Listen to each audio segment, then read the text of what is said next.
Hello students, welcome to my YouTube channel. आज की इस वीडियो में हम class 5 SST chapter 7 temperate grassland के बारे में पढ़ेंगे। तो चलिए इस चैप्टर की शुरुआत करते हैं और देखते हैं कि इस चैप्टर में हमें क्या क्या चीज़ पढ़ाई जाती हैं। चैप्टर 7 है टेम्परेट ग्रासलैंड। दिया है the temperate grassland are located in the temperate zone which lies between 23-1/2 degree north latitude and 66-1/2 degree north and 23-1 degree south and 66 degree south latitude. यानी हम इस चैप्टर में टेम्परेट ग्रासलैंड के बारे में पढ़ेंगे जो कि टेम्परेट जोन में आता है। यह temperate zone 23.5 degree north latitude 66.5 degree north और 23.5 डिग्री साउथ से लेके 66.5 डिग्री साउथ लैटिट्यूड के अंतर्गत आता है। This region is quite extensive in the northern hemisphere as the continent of Europe, Asia and North America are broadened। यानी और इसी रीजन में जो कि नॉर्दर्न हेमिस्फीयर की ओर ज़्यादातर कंटिनेंट जैसे यूरोप, एशिया और नॉर्थ अमेरिका जैसे कंटिनेंट आते हैं। In the southern hemisphere the continent are narrow और the temperate grassland are small in existent. यानी इसके बाद जो साउदर्न हेमिस्फीयर में कुछ कंटिनेंट्स आते हैं उनके पास टेम्परेट ग्रासलैंड बहुत ही कम होता है। The extent of the temperate grassland in the Asia is the maximum. यानी एशिया में सबसे ज़्यादा ग्रासलैंड जो कि टेम्परेट ग्रासलैंड पाया जाता है। The temperate grassland are called by the different name in different countries. यानी इस टेम्परेट ग्रासलैंड को अलग अलग देशों में अलग अलग नामों से जाना जाता है। आपकी जानकारी के लिए बता दूं कि टेम्परेट जोन उस जोन को कहा जाता है जहां पर सूर्य की रोशनी और कोल्ड एक बराबर लगभग बराबर इंटरमीडिएट के टाइम पे आते रहते हैं। The temperate grassland of Asia and Europe called stapes. यानी टेम्परेट ग्रासलैंड जो कि एशिया और यूरोप का होता है उसे स्टेपीज़ के नाम से जाना जाता है। The grassland that covers parts of United State and Canada are called prairies. यानी ऐसे ग्रासलैंड जो कि यूनाइटेड स्टेट और कनाडा के पास पाए जाते हैं उसे पैरासेसिस कहा जाता है। In the South America the temperate grassland over part of Argentina and Uruguay and are called pampas. यानी साउथ अमेरिका के और जो टेम्परेट ग्रासलैंड पाए जाते हैं जो कि अर्जेंटीना और यूरुग्वे के अंदर आते हैं उसे पैम्पस कहा जाता है। In South Africa the tempered grassland is known as velds. और वेल्डर्स साउथ अफ्रीका में ग्रासलैंड को कहा जाता है। In Australia they are known as downs. और ऑस्ट्रेलिया में इसे डाउन्स के नाम से जाना जाता है। In this chapter we will study about the prairies situated in the heart of the North America. और इस चैप्टर में हम नॉर्थ अमेरिका में पैरासिस जो कि एक टेम्परेट ग्रासलैंड है जिसे हार्ट ऑफ नॉर्थ अमेरिका भी कहा जाता है उसके बारे में पढ़ेंगे। इसके बाद लैंड सरफेस के बारे में पढ़ेंगे। The word prairies is a French word which means meadow or a grassland. यानी पैरासिस एक फ्रेंच वर्ड है जिसका मतलब ग्रासलैंड होता है। The Parasis represent a typical example of a temperate grassland over a vast area। यानी पैरासिस ऐसे एक एग्जाम्पल हो सकता है जो कि टेम्परेट ग्रासलैंड का है। यह एक बहुत ही बड़े एरिया को भी दिखाता है। The United State they extend from Canada to Mexico. और यह यूनाइटेड स्टेट में कनाडा से लेके मैक्सिको तक फैला हुआ है। पैरासिस is an elevating plain which rises gently from east to the west, covered by tall grasses for miles। यानी पैरासिस एक ऐसा प्लेन है जो कि ईस्ट से वेस्ट की ओर थोड़ा सा उठा हुआ है और इसमें बड़े बड़े घास कई मीलों तक लगे हुए हैं। Once upon a time the Parasis were covered with all grasses in summer which would turn brown in winter. यानी एक समय की बात ऐसी भी थी जब पैरासिस में बड़े बड़े घास समर के समय लगे हुए होते थे, लेकिन यही घास आगे चल करके विंटर में ब्राउन में बदल गए। Herd of bisons grazed upon them freely. और बारहसिंगों के झुंड उन्हें आसानी से खा सकते थे। As settler came they were wiped out for meat and now they are almost extinct. और कुछ समय के बाद सेटलर्स वहाँ पर आए और बिसन्स को मार करके उनके मीट को खा गए और कुछ समय के बाद वहाँ पर सारे बिसन्स एक्सटिंक्ट हो गए। Now much of this grassland have been clear for agriculture, और आज के समय में इस ग्रासलैंड को ज़्यादातर साफ़ कर दिया गया है वहाँ पर खेती के लिए। They are one of the biggest wheat production region in the world, और आज के समय में यह विश्व का सबसे बड़ा गेहूं उत्पादन का इलाका बन चुका है। इसके बाद यहाँ के क्लाइमेट के बारे में भी पढ़ लेते हैं। The prairies have a typical continued type of climate, यानी यहाँ पर एक टिपिकल टाइप ऑफ क्लाइमेट होता है, जैसे कि in summer are short warm and winter are long and cool. यहाँ पर जो दिन होता है वो छोटा होता है और गर्मी होता, वहाँ पर दिन में गर्मी होती है, ठंडी लंबी होती है और ज़्यादा ठंडा पड़ता है। Rainfall is moderate about 50 to 70 centimetre a variable, यानी वहाँ पर बरसात भी मॉडरेट ही होती है, लगभग 50 से 70 सेंटीमीटर, और ये भी आंकड़ा बदलते रहता है। Rainfall is mainly in spring and summer season, यहाँ पर बरसात स्प्रिंग सीज़न और समर सीज़न में भी ज़्यादातर होती रहती हैं। It is a of conventional nature, यहाँ पर नेचर कन्वेंशनल होता है।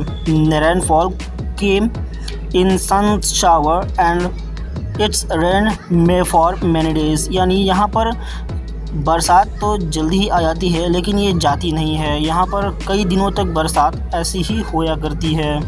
The winter in this region is betterly cooled, यानी यहाँ पर जो मौसम होता है बहुत ठंडी का मौसम, बहुत ही ठंडी पड़ती है। Snowfall in winter lowers the temperature up to below -degree, यानी यहाँ पर ठंडियों के समय में स्नोफॉल की वजह से टेम्परेचर माइनस में चला जाता है। The prairies are the flood by 2 big river, यानी यहाँ पर 2 बड़ी नदियाँ बहती हैं। They are the Mississippi and Missouri which provides enough water for the cultivation of water, यानी यहाँ पर मिसिसिपी और मसूरी नाम की 2 नदियाँ बहती हैं, जो कि इन नदियों में इतना पानी इनफ होता है ताकि वहाँ पे वीट की खेती आसानी से की जा सकी। इसके बाद natural vegetation. The prairies have been characterized by the presence of trees which is the result of scanty rainfall, long period of drought and cold in winter। पैरासिस में पेड़ की कमी की वजह से यहाँ पर बहुत कम ही वर्षा होती है और यहाँ पर ज़्यादातर का समय में सूखा और लंबी सर्दी पड़ी रहती है। ओनली टॉल ग्रासेस ग्रो, और यहाँ पर केवल बड़े बड़े घास लगे रहते हैं। During the scorching heat of the summer the grasses green grasses turn yellow and brown, यहाँ पर इतनी ज़्यादा ठंडी गर्मी पड़ती है कि उन चिलचिलाती हुई गर्मियों में हरे घास पीले और ब्राउन कलर में बदल जाया करते हैं। With the coming of the autumn and the alter and die, और यानी यहाँ पर एटम के समय में वह आते आते सारे घास अपने आप ही मर जाया करते हैं। But the root remain live during the winter and with the beginning of the spring the grasses start growing again, और यहाँ पर ग्रासेस के रूट बचे रहते हैं जो कि विंटर के समय में स्प्रिंग के आते ही वो ग्रासेस अपने आप फिर से उग जाया करते हैं। Short trees like willows alders and poplars may be seen along the bank of rivers, छोटे छोटे पेड़ जैसे विलोज एल्डर्स और पॉपुलर्स जैसे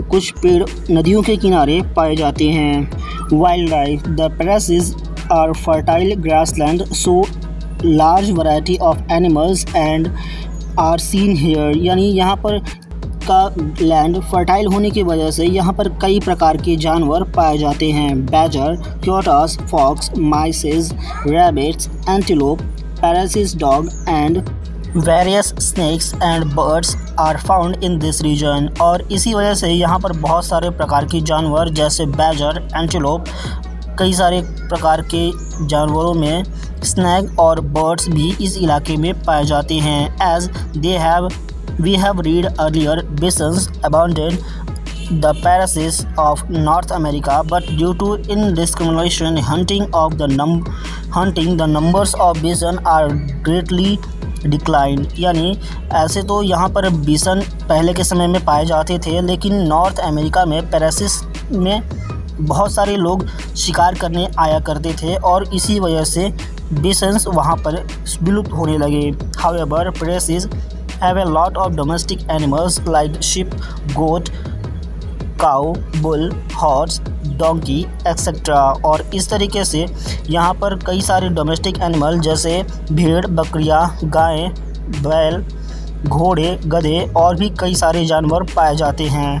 यहाँ पर बगल में एक क्वेश्चन दिया है, what are the main occupation of the living in the prairies. यानी पैरासिस में जो लोग रहा करते थे उनका मेन ऑक्यूपेशन क्या है। तो मैंने इस वीडियो में ही बताया था कि यहाँ पे ज़्यादातर लोग गेहूं की खेती किया करते हैं। तो यहाँ का जो मेन ऑक्यूपेशन है वो एग्रीकल्चर यानी फार्मिंग है।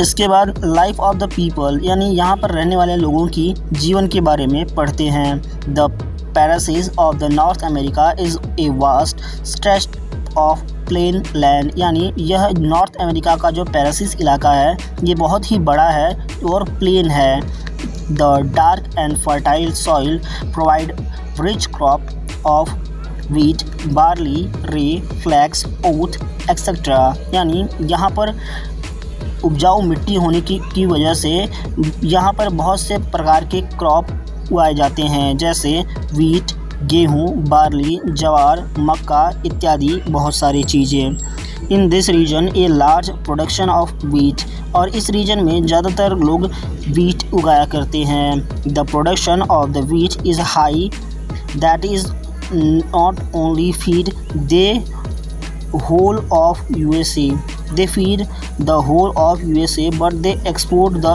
other countries। यानी यहाँ पर जो गेहूँ उगाया जाता है वो ना ही यहाँ पर के लोग खाते हैं, पूरे USA में और पूरे लगभग बहुत सारे देशों में भी इसे एक्सपोर्ट किया जाता है। as that is why prairies of the North America is called wheat basket of the world. और इसीलिए पैरासिस नॉर्थ अमेरिका के पैरासिस को व्हीट बास्केट यानी गेहूं का कटोरा भी कहा जाता है।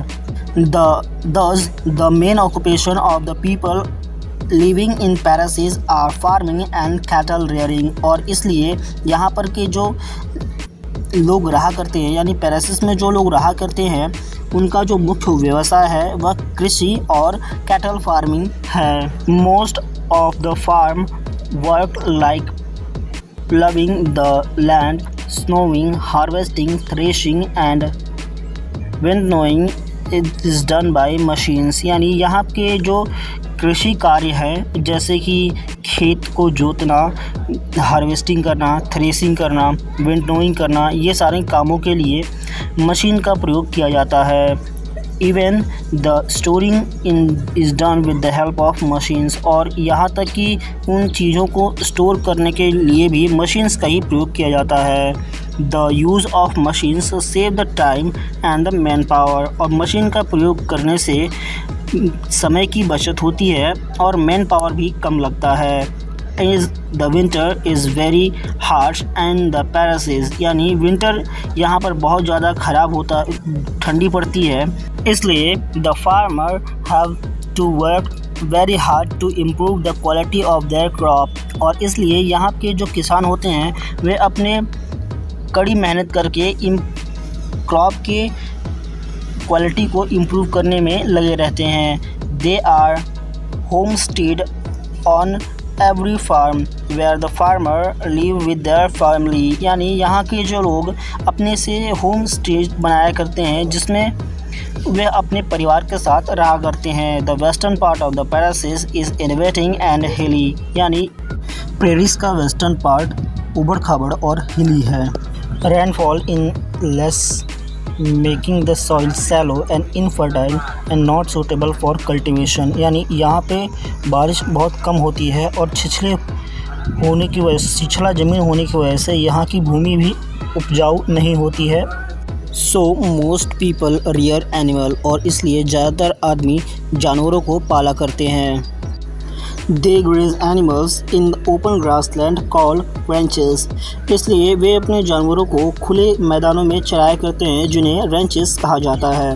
There are big farms for cattle, और वहाँ पर कैटल्स के लिए बड़े बड़े फार्म्स भी बनाए गए हैं। The cattles are reared mainly for beef, यानी वहाँ पर कैटल को ज़्यादातर इसलिए पाला जाता है क्योंकि उनका मांस का प्रयोग किया जा सके।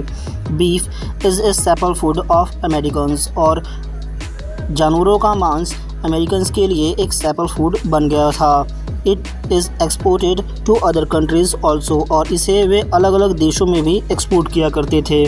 Chicago is the main centre of animal slaughterings, यानी इन जानवरों को मारने के लिए शिकागो एक मेन सेंटर बन चुका था। There are special train for cows which carries them to the slaughter house, और वहाँ पर इन गायों को ले जाने के लिए एक स्पेशल ट्रेन चलाई जाती थी जो इन गायों को उस जगह पर ले जाया करते थे। Beside beefs, animals are also reared for their milk and its products like cheese, butter, etc. मांस के अलावा इन जानवरों का प्रयोग पालन पोषण इसलिए किया जाता था ताकि उनसे दूध और उनके प्रोडक्ट जैसे मक्खन और छाछ का प्रयोग किया जा सके। Many dairy products are being produced in this dairy farms which helps the modern machines. कई सारे डेयरी प्रोडक्ट्स बहुत ही मशीनों की मदद से रोज़ वहाँ पर बनाए जाते थे। Even the milking of cow is done with the help of modern machines, यहाँ तक कि गाय का दूध निकालने के लिए भी मशीन्स का प्रयोग किया गया जाता था। As such very little man power is been used in this farm also, और इसलिए वहाँ पर बहुत ही कम मैन पावर का भी प्रयोग किया जाता था इन फार्मों में काम कराने के लिए। यहाँ पर बगल में एक फैक्ट दिया है, the workers on the ranch who look after the cattle are known as cowboys, यानी ऐसे वर्कर्स जो रेंचेस में रह कर के कैटल्स की देखभाल करते थे उन्हें काउबॉयज़ कहा जाता था। Today's they are also known as cow hand, और आज के समय में उसे काउ हैंड के नाम से जाना जाता है। प्रॉब्लम्स ऑफ सॉइल इरोजन, इसके बाद हम प्रॉब्लम्स ऑफ सॉइल इरोजन के बारे में पढ़ते हैं। The farming in the prairies have made the life of the farmers rich, यानी पैरासिस में जो लोग फार्मिंग किया करते थे उस जगह पे फार्मरों की बहुत ही डिमांड बढ़ गई थी और वे रिच भी होते जा रहे थे। They enjoy all the modern amenities of luxury, और वह एक इंसान के लिए जो भी चीज़ें ज़रूरी होती थी उन्हें वे बहुत ही आसानी से मिल जाया करते थे और वो बहुत ही अपना जीवन अच्छे से बिताया करते थे। They are still trying to improve their life style with the help of the scientific inventions and discoveries, और तब भी वे अपने आप के लाइफस्टाइल को बदलने के लिए अलग अलग साइंटिफिक इन्वेंशन और डिस्कवरीज का प्रयोग किया करते थे। But this had lead to the problem to the soil erosion, और लेकिन इसी वजह से वहाँ पर अलग अलग प्रकार की परेशानियाँ आया करती थी जिनमें से एक सॉइल इरोजन भी परेशानी थी। For centuries the plains who were covered with grasses, कई सेंचुरीज तक जो प्लेन ग्रासों से भरा हुआ था, this grasses help to bind the soil firmly, and the decaying grasses work for as the nourishment to the soil in the form of humus, यानी उन घासों में जो सॉइल को पकड़ने की पावर थी वे धीरे धीरे ख़त्म होती गई और उन घासों के रूट में नरिशमेंट के लिए जो भी चीज़ें मौजूद हुआ करती थी वो भी धीरे धीरे ख़त्म होने लगे। इसके बाद with the help of grazing animals and the plowing field, the topsoil become loose and exposed. लेकिन जानवरों के चरने की वजह से और खेतों को जोतने की वजह से सॉइल का ऊपरी हिस्सा लूज हो चुका था और एक्सपोज भी हो गया था। As the result strong wind can carry this region it away and cause soil erosion in this area, और इस वजह से क्या होता था कि वहाँ पर की जो मिट्टी थी वह ढीली हो गई थी और जब भी तेज़ हवा आया करता था अपने साथ उन मिट्टियों को ले जाया करता था और इस तरीके से उस जगह में सॉइल इरोजन होने लगा। This kind of erosion has ruined many farms in USA, और इस तरीके से यूएसए में बहुत सारे फार्म्स धीरे धीरे नष्ट होते गए। इस वीडियो में इतना ही। वीडियो में लास्ट तक बने रहने के लिए धन्यवाद। और भी ऐसी वीडियोस देखने के लिए हमारे चैनल के प्लेलिस्ट में विजिट करें।